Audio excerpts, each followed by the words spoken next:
Sir 'Shekhar Kammula' గారి 'Kubera' cinema అయితే release అయింది. మరి రెస్పాన్స్ ఏ విధంగా ఉంది? సినిమా అంటే మరి హిట్ బాట పట్టే అవకాశాలు మెండుగా కనిపిస్తున్నాయా? లేదా 'శేఖర్ కమ్ముల' గారి మార్క్ కనిపిస్తుందా? 'ధనుష్' గారి, 'నాగార్జున' గారి రోల్స్ ఏ విధంగా ఉన్నాయి? అండ్ సినిమా ఓవరాల్‌గా మీకెలా అనిపించింది? మీ రివ్యూ ఏంటి సార్ సినిమా పైన?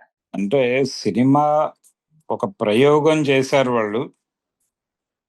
ఆ ప్రయోగం ఏంటంటే, మనకి తెలుసు దేశం మార్కెట్ ఎకానమీలోకి ఎంటర్ అయిన తర్వాత రాజకీయము, వ్యాపారము కలగలిసిపోయినాయి అనేది అనుకుంటున్నారు గానీ, రాజకీయ వ్యాపారం మొదలైంది అనేది సీరియస్‌గా పట్టించుకోవాల్సినటువంటి అంశం.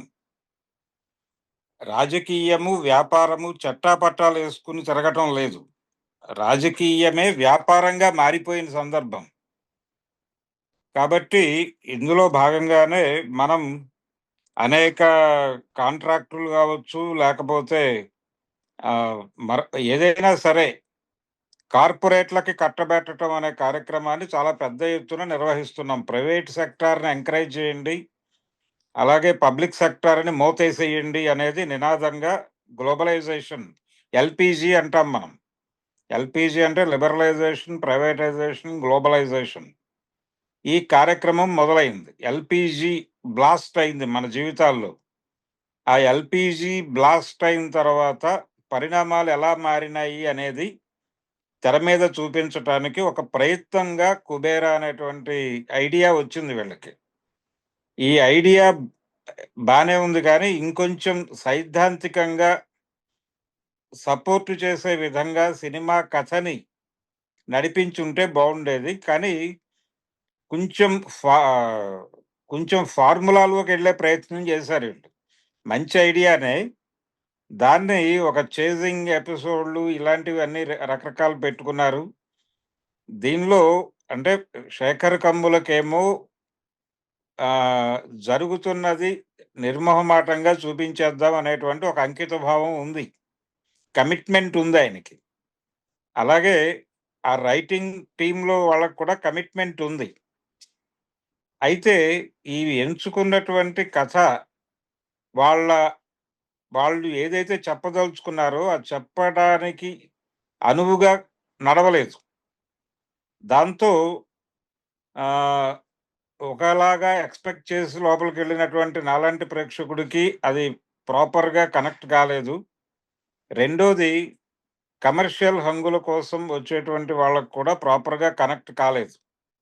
అలా కొంచెం ఇబ్బంది పెట్టింది. కానీ నిజాయితీ అయితే కనిపించింది ప్రతి ఫ్రేమ్‌లోను. అలాగే ఆర్టిస్టులు ఇది కమర్షియాలిటీని పక్కన పెట్టి తీసిన సినిమానే. కమర్షియల్ హంగులు, ఆర్భాటాలు వీటికి దూరంగా మనం తమిళ్ సినిమాల్లో చూస్తూ ఉంటాం. నేచురల్‌గా నడుస్తుంది కథ. ఆర్గానిక్‌గా వెడుతుంది. అలా ఆర్గానిక్‌గా వెళ్ళటమే ఉంటుంది తప్ప ఎక్కడా కూడా సినిమాటిక్ గిమ్మిక్కులు లేవు ఈ సినిమాలో. నాగార్జున హీరో కాబట్టి అని ఏదో చేయటం, లేకపోతే ధనుష్ హీరో కాబట్టి ఇంకేదో చేద్దాం ఇలాంటి ప్రయత్నాలు లేవు. అలాంటి అంటే దాన్నేమంటామంటే లోభితనం అంటాం. ఆ లోభితనం లేదు. సినిమా సిన్సియర్‌గానే తీద్దామని ట్రై చేశారు. కానీ మార్కెట్ ఎకానమీ జీవితాల్లోకి వచ్చిన తర్వాత మనిషి సరుకుగా మారిపోయినటువంటి ఒక విచిత్రమైన సందర్భాన్ని ఎదుర్కొంటున్నాం. ఈ సరుకుగా మారిపోయినటువంటి మనిషి చేసేటువంటి దుర్మార్గాలు, వారి జీవితంలో కొని తెచ్చుకునేటువంటి సంక్షోభాలు, తనని తానే నిర్మూలించుకోవటానికి చేసే ప్రయత్నాలు, ఇలాంటి చాలా అంశాల మీద రకరకాలుగా కథలు అల్లొచ్చు. నిజానికి అలా ఆ దిశగా ఎవరు దృష్టి పెట్టటం లేదు. దృష్టి పెట్టేటువంటి ఒక దృక్పథం ఉంది రైటింగ్ టీమ్‌కి.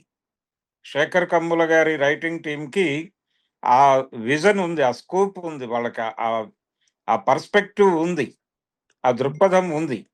కాకపోతే ఇది అనుకోకుండా వీళ్ళు ఎంచుకున్నటువంటి ఫ్రేమే వీళ్ళకి అడ్డంకిగా మారిపోయింది. అంటే జస్ట్ ఒక ప్రారంభ దశలో బినామీ అనేటువంటి కాన్సెప్ట్ దగ్గర లాక్ అయ్యారు వీళ్ళు. లాక్ అయ్యి దాని నుంచి ఒక కంక్లూజన్ వెతికే ప్రయత్నం చేశారు. ఆ కంక్లూజన్ వెతకటం దగ్గర అది ఆ కథ వీళ్ళని నడిపించుకుంటూ వెళ్ళింది. ఆ లైన్ వీళ్ళనుకున్న లైనే వీళ్ళని డ్రైవ్ చేసుకుంటూ వెళ్ళింది. కానీ వీళ్ళు ప్రపంచానికి ఈ ఈ గ్లోబలైజేషను, ఈ లిబరలైజేషను, ప్రైవేటైజేషన్ వలన జరుగుతున్నటువంటి దారుణాలని చెప్పాలి అనేటువంటి వీళ్ళ ఆశయానికి ఈ నడక అడ్డంకిగా మారింది. దాంతో సినిమా అనుకున్న ఎఫెక్ట్ ఇచ్చిందా అనేది సందేహమే, కానీ ఒక నిజాయితీతో కూడినటువంటి ప్రయత్నంగా మాత్రం 'కుబేరా' అనే సినిమాని చెప్పుకోవాలి. ఒక సీరియస్ అండ్ సిన్సియర్ అటెంప్ట్ గానే చూస్తాను ఈ సినిమాని నేను. కానీ అందులో ప్రతి క్యారెక్టర్, అంటే ఆ క్యారెక్టర్లు వాళ్ళు అంగీకరించడమే చాలా గొప్ప విషయం. నాగార్జున గాని, ధనుష్ గాని, రష్మిక గాని, నిజానికి రష్మిక క్యారెక్టర్ చాలా బాగా డిజైన్ చేశారు. చాలా బాగా నడిచింది ఆ క్యారెక్టర్. తను కూడా చాలా బాగా యాక్ట్ చేసింది. ధనుష్ అయితే జీవించాడు. నాగార్జున గారు కొత్త ఇది. అంటే తను ఇలాంటి క్యారెక్టర్లు చాలా అద్భుతంగా పోర్ట్రేట్ చేయగలడు అనే ఒక, అంటే పాస్‌పోర్ట్ ఆయనకి. నాగార్జున గారు ఇప్పటివరకు చేసినటువంటి క్యారెక్టర్లు ఒక ఎత్తు, ఈ సినిమాలో క్యారెక్టర్ ఒక ఎత్తు. నాగార్జునలోని నటుడిని పూర్తి స్థాయిలో ఎలివేట్ చేసినటువంటి సినిమాగా 'కుబేరా' అని చెప్పుకోవాలి. అలాగే ప్రతిదీ మ్యూజిక్ పరంగాను, టెక్నికల్‌గాను, అన్ని విధాలుగాను సినిమా చాలా హై ఎండ్‌లోనే నడిచింది. అలాగే ఆ విలన్ క్యారెక్టర్స్ చేసినటువంటి పరభాషా నటులు కూడా చాలా బాగా పెర్ఫార్మ్ చేశారు. అలాగే ఫ్రేమింగ్ చాలా బాగుంది. కెమెరా, అలాగే టేకింగు, దీనికి సంబంధించి అసలు వంక పెట్టాల్సిన అవసరం లేదు. సినిమా ప్రపంచ స్థాయిలో టేక్ చేశారు. టెక్నికల్‌గా చాలా బాగుంది సినిమా. కాకపోతే చిన్న చిన్న ఇబ్బందులున్నాయి. చిన్న చిన్న లూప్ హోల్స్ ఉన్నాయి. వాళ్ళు డిజైన్ చేసినటువంటి కథలోనే కొన్ని ఇబ్బందులున్నప్పటికీ ఒక నిజాయితీతో ఇప్పటివరకు తెలుగు తెర మీద ఎవరు ఈ ఏరియాలోకి వెళ్లి కథ చెప్పాలి అని అనుకోలేదు. ఆ ఏరియాలోకి వెళ్లారు, బాగుంది. ఇంకొంచెం లోతుల్లోకి వెళ్ళడానికి స్కోప్ ఉంది. ఆ స్కోప్‌ను పూర్తిగా వినియోగించుకొని ఉంటే వాళ్ళకి ఈ బినామీ అనేటువంటి ఒక తాడు అడ్డం పడేది కాదు. అదొక్క లోపం సరి చేసుకుంటే చాలా మంచి సినిమా అయ్యేదిది. అన్ని విధాలుగాను చాలా బాగుంది సినిమా. ఒక, అంటే ఒక డిఫరెంట్ ఎక్స్‌పీరియన్స్ కోసం థియేటర్‌కెళ్ళి సినిమా చూడొచ్చు. రొటీన్ సినిమాలు, రొటీన్ కమర్షియల్ గొడవ, వీటికి భిన్నమైనటువంటి ఒక సినిమా తెలుగు వాళ్ళు కూడా తీయగలరు. తెలుగు ఆడియన్స్ అంటే ఇప్పటివరకు మనం ఇలాంటి కథల కోసం మలయాళం సినిమానో లేకపోతే తమిళ్ సినిమానో ఆశ్రయిస్తూ వచ్చాము. అలా అక్కర్లేదు. తెలుగులో కూడా ఇలాంటి సినిమాలు తీసే డైరెక్టర్లు ఉన్నారు అనే ఒక భరోసా అయితే కల్పించాడు. కాకపోతే ఆయన ఇంకొంచెం, శేఖర్ కమ్ముల ఆయన రైటింగ్ టీము ఇంకొంచెం దృక్పథాన్ని విశాలం చేసుకోవాలి. ఇంకొంచెం అధ్యయనం చేయాలి. ఇంకొంచెం పరిశోధన చేయాలి. ఇంకొంచెం ఎక్కువ స్పాన్‌లోనే చెప్పాల్సిన అవసరం ఉంది ఇలాంటి విషయాలు. ఆ దిశగా ప్రయత్నం చేస్తారని ఆశిస్తూ, ఇది సరదాగా థియేటర్‌కెళ్ళి చూసి, అంటే ఎంజాయ్ చేసే సినిమా ఏం కాదు గానీ, ఒక ఆలోచన రేపే